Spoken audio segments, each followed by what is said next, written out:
ایک گورنمنٹ کا رجسٹرڈ ادارہ ہے, اس کے پاس اوتھینٹسٹی ہے, آپ اس کو کوٹ کر سکتے ہیں, ایسے ادارے سے آپ کرائیں تاکہ دودھ کا دودھ پانی کا پانی ہو. ورنہ اگر آپ کو لگتا ہے کہ اس ادارے نے جعلی رپورٹ جاری کی ہے تو آپ اس کو سو کریں, آپ اس کے خلاف کیس کریں, اس رپورٹر کے خلاف بھی کریں, میرے خلاف بھی کریں. اور میں نے فیکٹری سے کروائی ہے, فیکٹری کے خلاف بھی کریں کہ آپ نے جھوٹی رپورٹ دی ہے. رپورٹ آ گئی ہے, وہ میں نے دکھا دی ہے اپنے چینل پہ. تو اب وہ جو وہ رپورٹ مجھے ضرور دینی ہے, میں نے بیک گراؤنڈ پہ چلانی ہے, میں ابھی آپ کو مجھے یاد سے دینی ہے تاکہ میں چل سکوں. اچھا یہ تو اب دیکھیں, یہ ہمارا دوہرا چہرہ نہیں ہے.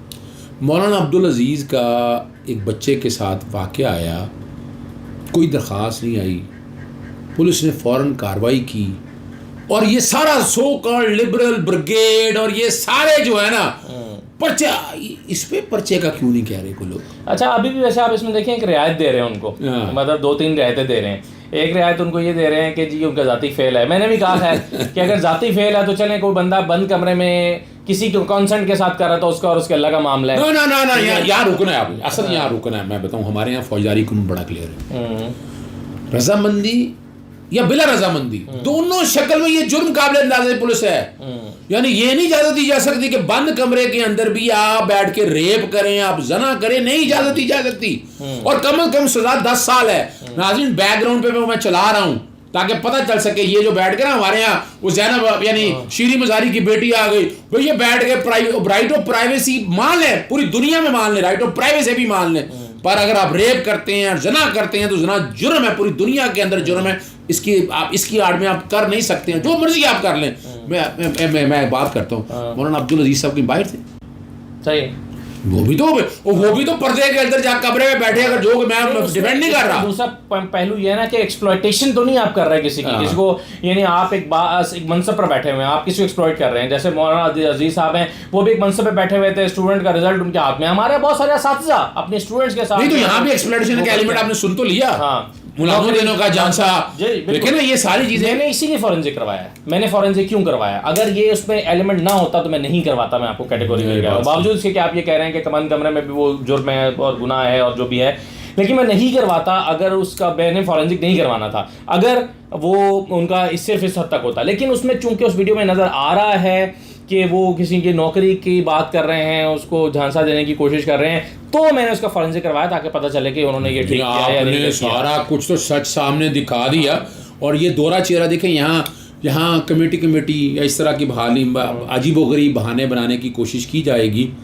پہلی تو بات یہاں پر بڑا واضح ہے, آپ کے فورنسک کے بعد دیکھیں ہم نے فورنسک کرا لی ہے, اس کے بعد یہ پرچہ بنتا ہے. پرچہ بن کے جس طرح مولانا عبدالعزیز کے ساتھ ہوا اسی طرح ان کے ساتھ ہو, گرفتاری ہو, ریمانڈ ہو, جو مرضی آپ کہتے رہیں. اور یہاں ناظرین آپ کے لیے بڑی زبردست بات بتاتا چلو, اب ذرا سنیے گا. وہ ہے نہیں گراج والے صفدر رحمان صاحب, ذرا انہوں نے میڈیا سے کیا گفتگو کی. انہوں نے کہا ویڈیو ہے, سب کی ویڈیو ہے, ہم اندازہ لگائیں اس کا. دیکھیں پھر جو الزام آ رہے ہیں مریم نواز کے اوپر گندی فلموں کے حوالے سے, ایک بیوروکریٹ ہیں, انہوں نے وہ پرانے بیوروکریٹ ہیں, ان کا بھی چل رہا ہے کہ انہوں نے بھی اس بارے میں کہا کہ اس طرح کی بہت سی ویڈیو ہیں.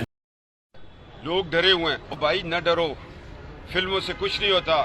ہر ایک شخص کی زندگی میں کہیں نہ کہیں فلم بنی ہوئی ہے. جرت سے کہو ہاں ہے فلم, آؤ لاؤ ہم بھی آپ کی چلائیں گے. یہ سارے بیٹھ جائیں گے. یہ سب چابی گروپ ہے. ویسے یہ سوال بڑا امپورٹنٹ ہے کہ سیاست میں گند کون لے کر آیا.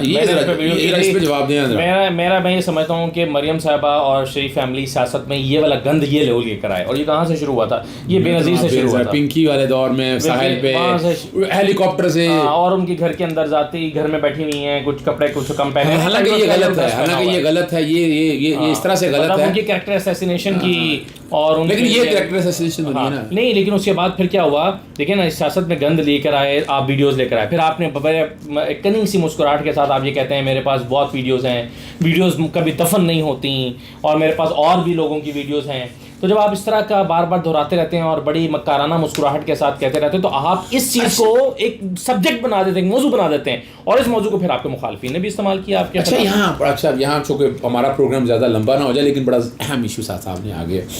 اسلام آباد ہائی کورٹ میں بھی بڑا ڈرامہ انہوں نے کیا ارشد ملک کے حوالے سے. اب ارشد ملک کا میں آپ کو اصل یہ بڑا ضروری ہے, جب ارشد ملک کو جج لگانا تھا نا, تو مجھے اشتر صاف کے چیمبر سے میرا ایک دوست ہے, اس نے مجھے بتایا کہ یہاں ڈسکس ہو رہا ہے, ایک جج لگایا جا رہا ہے نیب کی کورٹ میں. ابھی کسی کو پتہ ہی نہیں تھا کہ نیب کی کورٹ کا پلاننگ وہاں بیٹھ کر ہوئی. ارشد ملک کی ویڈیو ان کے پاس پہلے موجود تھی, اور انہوں نے جج تعینات کرایا. اور کمال کی بات بتاؤں, بشیر کے پاس یہ کیس چل رہا تھا پہلے, درخواست دے کے ٹرانسفر کروایا, یہ یاد رکھیے گا, درخواست دے کر ٹرانسفر کرایا, رشید ملک کے پاس لے کے گئے. اچھا وہ بعد میں پھر ویڈیو بیٹھ کر بناتے رہے, ویڈیو ایکسپورٹ دیکھا نا, ویڈیو کر رہا تو ثابت تھا. اور یہاں کس سے ٹرانسفر کروایا تھا؟ خود ٹرانسفر نہیں, کس سے پہلے کس کے پاس تھا؟ بشیر سے. بشیر صاحب کی ویڈیو نہیں ہوگی. اور اگلی دن نواز شریف جب جلسے کرتا پھر ہے نا, تو وہاں ناصر بٹ کی تعریف کر رہا ہے کہ ویڈیو اندازہ لگائے تو وہیں سے اندازہ ہو کے. اور دوسری بات بڑی زبردست ہے, آپ چونکہ کورٹ کی پروسیڈنگ کرتے ہیں, اس طرح کی ویڈیو آپ نے تو فورینسک بنا کے سامنے لے آئے نا, آپ نے اب اس کو ایویڈنس کے طور پر آپ استعمال کرنا چاہیں کر سکتے ہیں. ارشد ملک کے حوالے سے آج تک 164 کا کوئی بیان نہیں ہوا. سپریم کورٹ میں جب یہ میٹر گیا, سپریم کورٹ نے کہا یہ پیرامیٹر لے رہے ہیں, اور اسلام آباد میں ہائی کورٹ میں وہ کہہ رہے ہیں کوئی دھماکہ کر دینا ہے. ارشد ملک کی ویڈیو جب تک وہ فورینسک کے اس پروسیس میں نہیں گزرے گی نا, وہ بھی نہیں ہوئی فورینسک, تو وہ دیکھا جائے. پتہ نہیں کیوں فورینسک کا کلچر نہیں ہے. اچھا ویسے مجھے آپ ایک لیگل پوائنٹ بتائیے. مجھے کسی نے کہا, جو کامنٹ کیا, اس نے کہا کہ جی آپ کون ہوتے ہیں فورینسک کروانے والے, اور آپ نے کس حیثیت سے فورینسک کروایا, اور یہ آپ انلیگل کام کر رہے ہیں. کیا ایک عام شہری فورینسک نہیں کرا سکتا؟ دیکھیے بڑی بات ہے, یاد رکھیے گا سیکشن 154 یاد رکھیے گا, جرم اندازی قابل پولیس ہے, وہ انفارمیشن ہے, پولیس نے اپنے تعین کرنا ہے. آپ ہیں شریف شہری, آپ جرم ہوتا دیکھ رہے ہیں, تو جرم ہوتا ہے دیکھیں, آپ کی ذمہ داری ہے. یہ کون کہتا ہے کہ نہیں کر سکتا؟ آپ نے مثال کے طور پر یہاں پر گولی کسی کو مار جائے, تو آپ کون ہوتے ہیں گولی کی اس کی رپورٹ دینے والے؟ پھر تو یہ سوال اٹھے گا. حالانکہ آپ رپورٹ دے سکتے ہیں, آپ انفارمر بن سکتے ہیں, آپ کمپلیننٹ بن سکتے ہیں کہ جناب یہ میں نے میرے سامنے دیکھا ہے قتل ہوتے ہوئے. اب آپ نے اپنے سامنے دیکھ لیا, تو آپ کی 154 کے تو مذاق بنانے کی کوشش, جتنا مرضی آپ اڑاتے رہیں, جتنا مرضی بیوقوف بناتے رہیں, لیکن قوم بیوقوف بننے والی نہیں ہے. اب یہاں جو اب اگلا جو بات ہے نا, یہاں بیٹھ کر اب سوالیہ نشان ہے. ابھی تک نہ نواز شریف کا, نہ مریم نواز کا, PMLN کا, وہ نہ وہ کدھر کے مولانا فضل الرحمان, ان کا نہیں کوئی بیان آیا اس کے اوپر.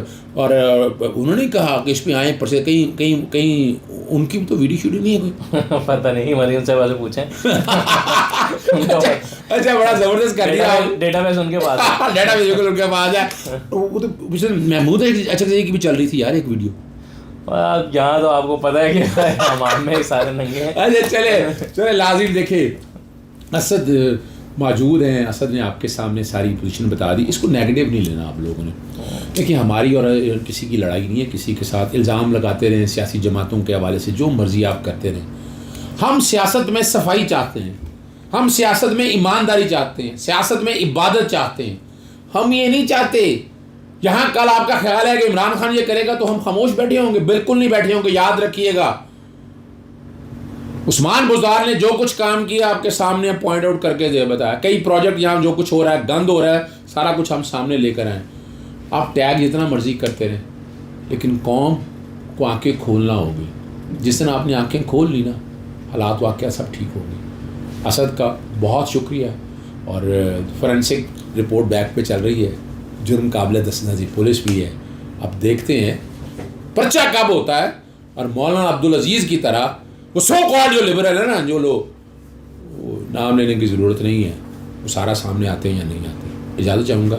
السلام علیکم, اللہ حافظ, پاکستان زندہ باد.